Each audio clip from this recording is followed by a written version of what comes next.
Hello and welcome back to the Leah Moses Entrepreneur Podcast, the podcast where you can get your business information about self-employment, passive income, investments, you name it. Everything business and marketing related, you can get right here from me. And so today I want to speak about the 7 income streams and what are some examples. Because I've been seeing the 7 income stream thing buzz around. I even heard it on the radio a while ago and I said, hey, that's an idea to give the people, all of you listeners. And I thank you for all of y'all who are listeners of my podcast. Those of you who, you come to me after and you say, hey, you like the podcast, you enjoy the podcast. I appreciate the support. Continue to support this podcast. Those of y'all who haven't yet followed me on YouTube, Instagram, Facebook, feel free to do so because I drop different kinds of information on different platforms. So diving right into our 7 income streams. Number 1, earned income. Well, that's straightforward. That's what we know as our jobs. You work, you trade your time for your money. That's earned income. Moving on, number 2, we have something we call dividend income. And dividend income is derived from investing in stocks. Now, what is stocks? Basically, it's shares. Your company, we have public companies, both locally and internationally, that issue shares to raise capital. So basically, you decide, hey, I have a brand. I don't have the millions or the multi-millions of dollars. So I need to offer this company offer shares to people at a certain price, of course, and have people invest, have the average Joe invest into this business, thereby I'm able to raise the money, and you now have a stake in my company. You now have a share. Now, some of these, not all, some of these companies, when they issue shares and you can purchase stock in them, they offer what we call dividends. And dividends are basically rewards, financial rewards. It's payments that you can earn from being an investor in this company, right? Of course, it's often a certain percentage, as far as I know, internationally, with like our Facebook and Apple companies. A lot of investors tell you that they will make between 6 to 8% per year from investing in stocks and the kind of dividends that you may get, right? What usually happens is that there are some stocks that pay dividends monthly, and then there are others that pay quarterly, right? And so there are people, depending on the amount of money that you invest, there are people who live solely on dividend income. When we think of Warren Buffett, right? If you don't know him, he is the owner of a company called Berkshire Hathaway, right? And what he does, he has been investing since he was a young boy, right? He's an old man now. He was once the richest man of the world list. He's not number 1, but he was there at a point, right? And what he did is, from early, he invested in companies like Coca-Cola, because he watches at stocks that he says, hey, this will never go away. People will continue to drink Cokes. People will continue to drink soft drinks. So he tends to invest in these companies. Now, he invests hundreds of thousands, even millions of dollars. And so the dividend, if it's 6% of that for the year, you're in a good spot, right?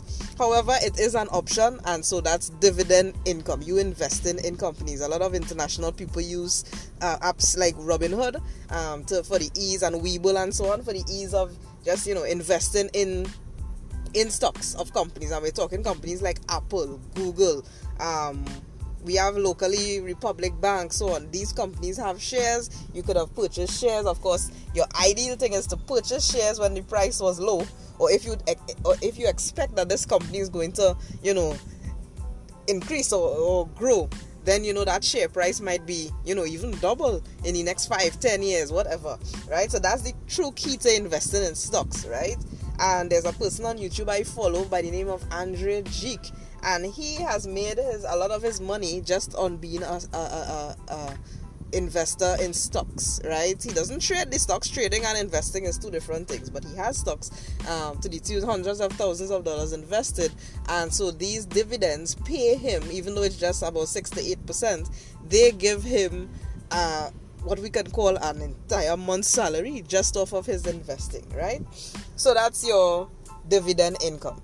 Another thing I want to speak of is royalties income, right? That's number 3.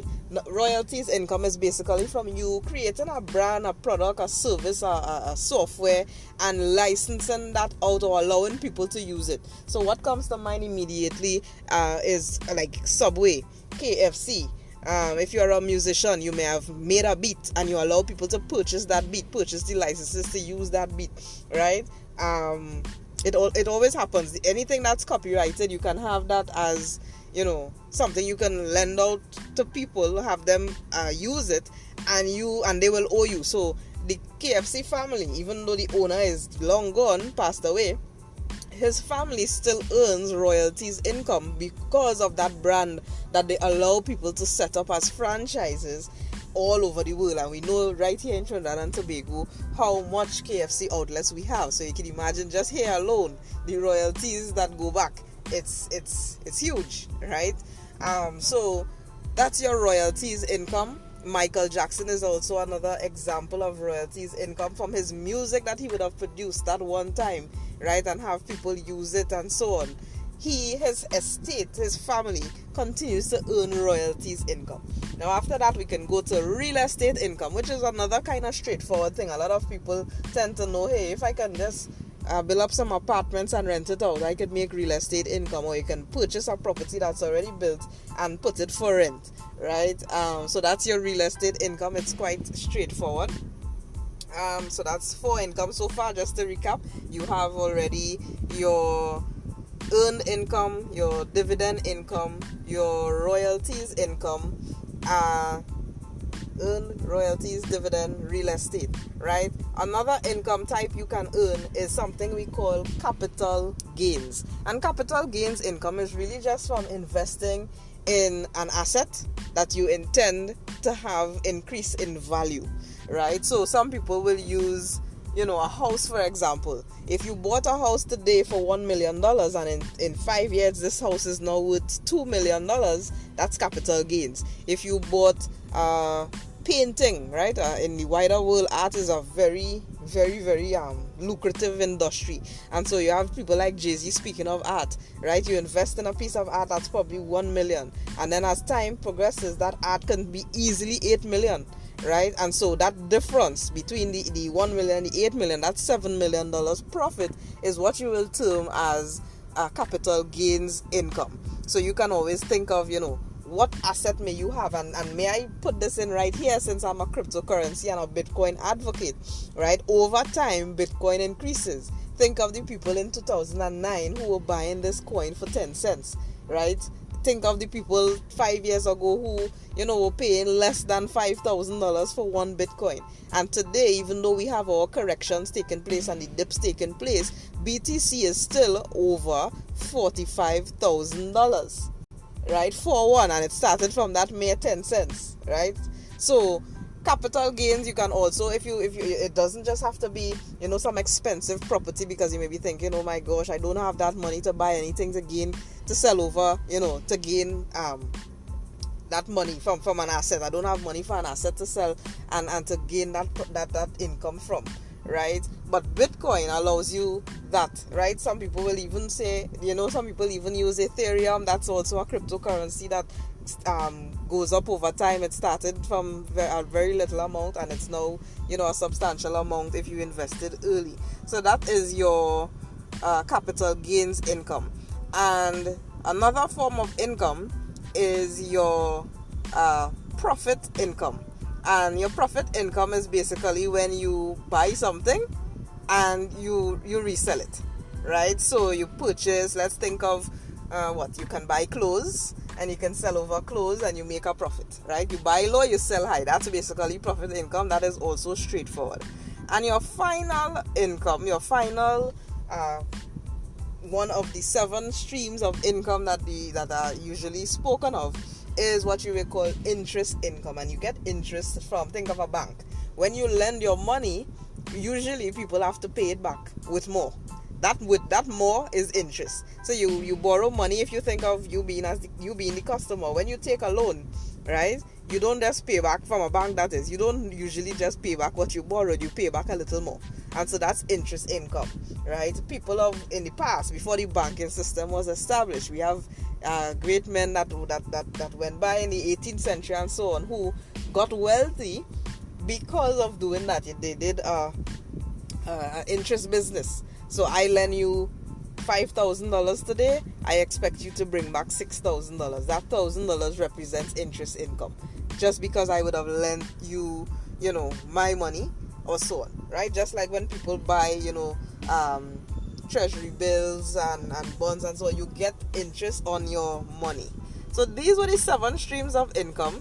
So just in case you hear the topic again, of 7 streams of income, now you can say, hey, I know exactly what these 7 streams of income represent, and how you can get started having some form, or starting to build these income streams. Because you see, a lot of people get mixed up thinking that 7 streams of income, need to be in the same thing.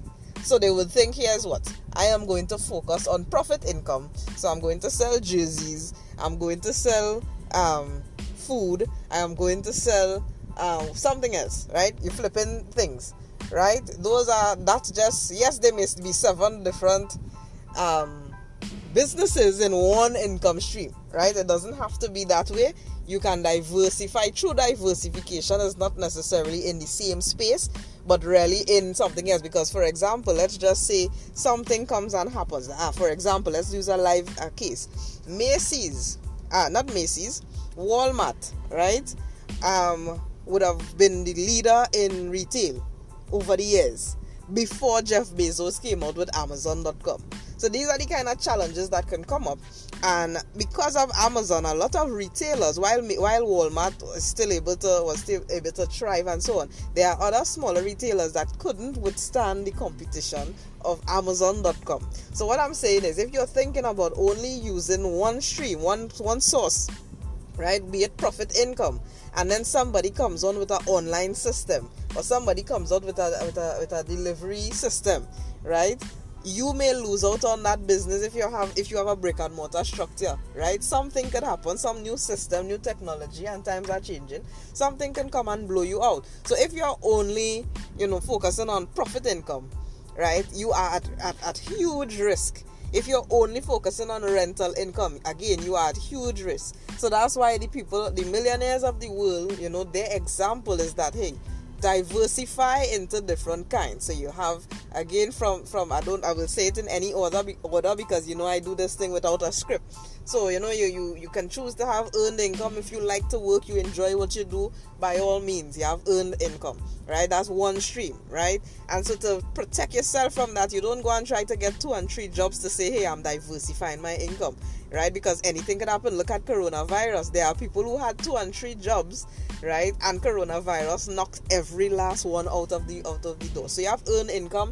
You should look to say, hey, let me see how I can get some profit income. So you buy something cheap, probably you go up on the net, you see it for a low price, you can sell it at a profit and do that. And a very simple example, what we like to do here, we from Trinidad like to say, hey, I could sell this in Tobago, because you can buy even from right here, and because of the price system in Tobago, you can make a profit, and still be competitive. So that's the next idea too. So you earn income, you diversify with profit income. You could, if you have the finances, you can diversify into your rental income. You can search into looking at stocks, buying stocks so that you can get dividends. Choose stocks that have dividend payouts, right? You can then also look to see if you have assets, capital gains, you can sell off something, right? If you can create something, some intellectual property, you can look into having that royalties income come to you, and then finally that interest income. If you are able to safely lend your money, of course you have to be in compliance with all your financial regulatory bodies in your country, wherever you're listening to this, right? You don't just go out there and do financial services, because you can end up in some trouble, right? It's easy to be framed for money laundering, right, in this country and elsewhere as well. The authorities will begin to look at you, if you start to blossom with financial services. So be sure you're compliant. But these were your quick 7 streams of income. Thank you for listening to the podcast. If you liked this, be sure to follow, subscribe. I don't know which platform you're listening from, so you may have a follow, a favorite, or a download. Be sure to do that. And if you can share this, if you've seen a share button anyway, be sure to share it on your social media. Somebody may be interested in hearing this. If you have young ones coming up, you're now coming out of school, this is the kind of information they should have, because really and truly you don't get this information in a deep way in school. you get basic information, more so to send you into a job only to earn income, without you really fleshing out the other 6 types of income that you could make. So thank you for listening to this today. See you Mondays for a new episode, and of course my other social medias will have things as I see fit to post, right, weekly. Take care.